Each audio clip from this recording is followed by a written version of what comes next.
l'exposition que vous pouvez voir sur le site de l'Office de tourisme de Bar-sur-Aube est une exposition du Conservatoire d'espaces naturels de Champagne-Ardenne qui évoque la réserve naturelle de Spoix, qui est une pelouse sèche dans laquelle se côtoient une faune et une flore inestimables que l'on ne trouve pas partout. Donc vous pouvez trouver des ascalaphes, des papillons très rares, également des amphibiens et aussi tout ce qui est reptiles.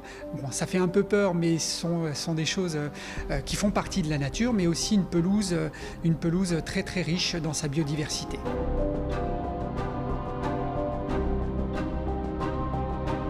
Ça fait partie de l'identité du festival de parler de la biodiversité dans sa généralité. D'ailleurs, c'est le thème du prochain festival 2021. Et cette balade-là traduit une avant-première de ce festival. Et donc, dans nos territoires se trouvent des richesses. Et donc, un territoire doit être mis en avant. C'est le cas pour Spoix. Cette photo, elle est, on peut dire, même introductive de l'exposition en elle-même, puisque ça localise complètement la réserve de Spoix, qui n'est pas une grande réserve, elle fait 10 petits hectares, qui est une pelouse sèche et qui est matérialisée en fait.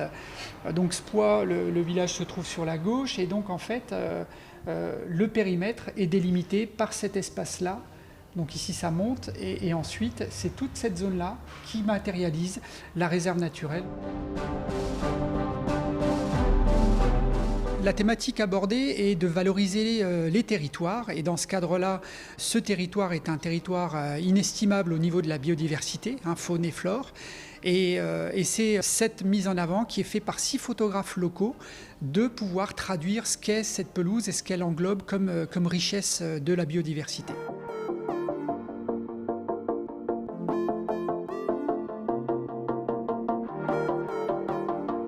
Cette exposition qui est présente et accessible à tout le monde, gratuitement au sein du musée Napoléon, traite d'une loi, la loi à l'origine de la protection de la nature inscrite dans le droit. Donc c'est la loi du 10 juillet 1976. Donc il y a une trentaine de photos. Cette exposition est coproduite avec une agence de photographes qui est Biophoto, qui regroupe des photographes autour de l'être vivant et le vivant dans son ensemble.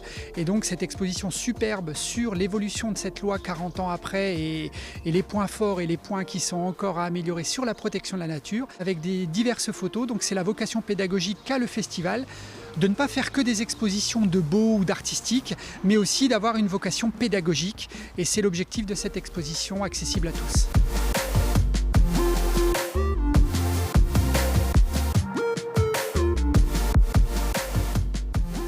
Chaque panneau est un panneau qui retrace différentes mesures qui ont été prises autour de la protection de l'environnement, la protection de la nature. Un oiseau emblématique maintenant dans l'eau, puisqu'il y a beaucoup de cigognes qui nichent, en tout cas qui viennent migrer et qui profitent des lacs pour pouvoir se reposer, se nourrir et reprendre des forces. Et donc ce panneau explique l'ensemble des mesures qui ont été prises au moment de la loi de 1976 pour protéger les cigognes. Il y a beaucoup d'avancées dans ce sujet-là, et donc ce panneau retrace les différentes mesures qui ont été prises pour conserver les cigognes dans notre espace de biodiversité.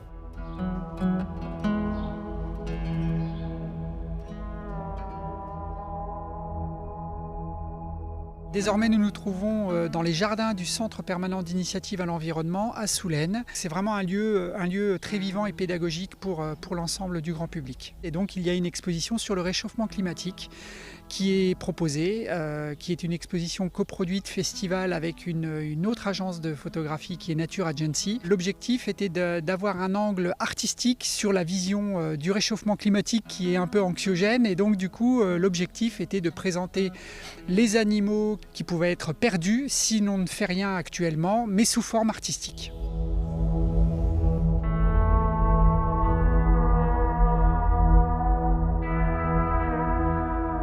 Il y a une vingtaine de planches pédagogiques qui traitent des problématiques liées à plusieurs animaux, qui soient sous-marins ou dans l'air ou sur terre.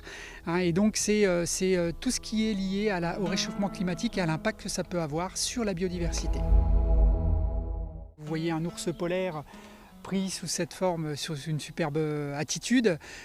sur la banquise. Il y a eu beaucoup d'informations réalisées sur la disparition de l'ours polaire qui pourra avoir lieu dans quelques dizaines d'années si on ne fait rien. On pourrait perdre ce genre de situation et puis la perte d'un animal emblématique de notre biodiversité.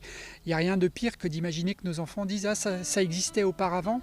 Donc voilà, c'est ce que essaye de traduire l'ensemble de cette exposition au sein du domaine Saint-Victor. Et l'ours polaire est traité cette année au sein du festival 2021 par les deux parrains photographiques que sont Kyriakos Kaziras et Morten Jørgensen, puisqu'il va y avoir une magnifique exposition à la Halle au Blé sur l'ours polaire, mais de façon artistique encore une fois. Donc c'était un clin d'œil à ce que sera le festival, même si on traitera bien entendu de la faune locale et des territoires locaux.